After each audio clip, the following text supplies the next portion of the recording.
दर्शक बंधु जय जगन्नाथ। मु कुना आपण मानक आम YouTube channel Mahababu computer education channel को स्वागत करुच्ची। कंप्यूटर नुआ नुआ टिप्स आउ ट्रिक्स शिखा आम चैनल सहित जोड़ी हूँ। आसतु देखि नबा आज विषयटी स्क्रीन ने कौन आसुची। चलतु जीवा कंप्यूटर मेन स्क्रीन को एवं आरंभ करवा आज विषयटी। आपण जानिसंती कि कोनोसी अलगा स्क्रीनशॉट सॉफ्टवेयर व्यवहार न करी आमे सीधा एमएस वर्ड मध्यरु ही आम कंप्यूटर स्क्रीन नो स्क्रीनशॉट नहीं परिबा। ता केमिति करा जाय एई वीडियो रे जानिबा। तेनु वीडियो को शेष पर्यंत देखंतु। वीडियो भल लागिले वीडियो को लाइक करे सहित हम चैनल को सब्सक्राइब करंतु। एही स्क्रीनशॉट ऑप्शन को व्यवहार करिया पई आमे एमएस वर्ड रो इंसर्ट टैब भीतर थिबा स्क्रीनशॉट ऑप्शन भीतर को जिबा। ए स्क्रीनशॉट ऑप्शन पाखरे गोटे एरो मार्कटे अछि। एई एरो मार्क को क्लिक करबा। एठारे हमको दुईटी मेथड रे स्क्रीनशॉट नवा पई ऑप्शन देउछि। प्रथम ऑप्शन टी होछि अवेलेबल विंडो, सेकंड ऑप्शन टी होछि स्क्रीन क्लिपिंग।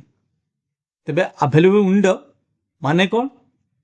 ए अवेलेबल विंडो व्यवहार करी आमे कंप्यूटर रे वर्तमान ओपन थिबा संपूर्ण एप्लिकेशन विंडो स्क्रीनशॉट नहीं परिबा। आमे यह को प्रैक्टिकल करी बुझे पई आमे एमएस वर्ड सहित आउ किछि एप्लिकेशन को खोली नबा। मु एटारे एमएस एक्सेल एवं कैलकुलेटर एप्लिकेशन को खोली रखिछि। एबे एमएस वर्ड को जिबा, इंसर्ट टैब को क्लिक करबा, स्क्रीनशॉट ऑप्शन को जिबा। एठारे देखंतु अवेलेबल विंडो भितरे कैलकुलेटर ऐप एवं एक्सेल ऐप दुटे एक देखुछि। गोटी गोटी करी स्क्रीनशॉट नबा। ते प्रथमे कैलकुलेटर ऐप ऊपर मु क्लिक करछि। देखंतु जहार स्क्रीनशॉट टी हमर सक्सेसफुली बा भलो भाबरे एठारे इंसर्ट हो गेला। ठीक सही बली इंसर्ट को जिबा, स्क्रीनशॉट को जिबा। एबे एक्सेल ऐप टी को क्लिक करनबा। देखंतु एठारे एक्सेल स्क्रीनशॉट टी मध्ये एठारे आसी गला। एही बली भाबे आपण ए अवेलेबल विंडो ऑप्शन को व्यवहार करी कोनोसी एप्लिकेशन नो स्क्रीनशॉट को एमएस वर्ड रे इंसर्ट करि परिबे। द्वितीयटी अछि स्क्रीन क्लिपिंग।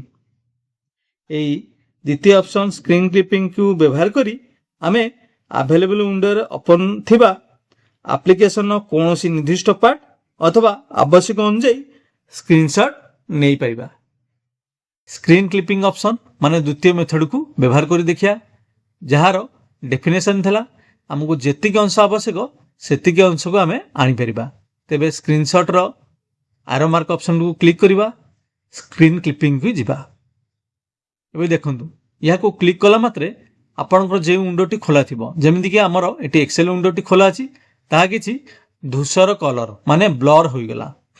एवं यहाँ पाखे माउस रो कर्सर टी प्लस आइकन भली देखा जिवो। सेही प्लस आइकन रो आमे हमर माउस रो बाम पार्श्व कर्सर को प्रेस कर धरिबा। हमको जेतिक अंश डाटा आवश्यक, जेमिति मते एठारे एक्सेल पेमेंट डाटा टी आवश्यक, मु यहाँ को एई भली किछि ड्रैग कर नेबी एवं माउस रो बाम पार्श्व कर्सर टू छाडी नेबी। देखंतु सेतिकी डाटा हमर एठारे इंसर्ट होई आसी गला। एबे आपण बुझी पारथबे यदि आपण को आंशिक डाटा कोनोसी एप्लिकेशन आवश्यक सेति पई आपण इंसर्ट टैब रे थिबा स्क्रीन क्लिपिंग ऑप्शन को व्यवहार करि परिबे।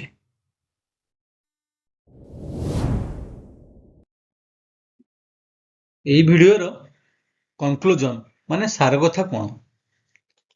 जेतेला हमें कोनोसी एप्लिकेशन नो फुल विंडो स्क्रीनशॉट नबा सेतेला हमें एमएस वर्ड रो स्क्रीनशॉट ऑप्शन नो अवेलेबल विंडो मेथड को व्यवहार करिबा। जेतेला हमें कोनोसी एप्लिकेशन नो किछि अंश रो स्क्रीनशॉट नबा सेतेला हमें वर्ड रो स्क्रीनशॉट ऑप्शन नो स्क्रीन क्लिपिंग ऑप्शन को बा मेथड को व्यवहार करिबा। आशा करूछि आज वीडियो अनेक किछि शिक्षा को मिलथबो।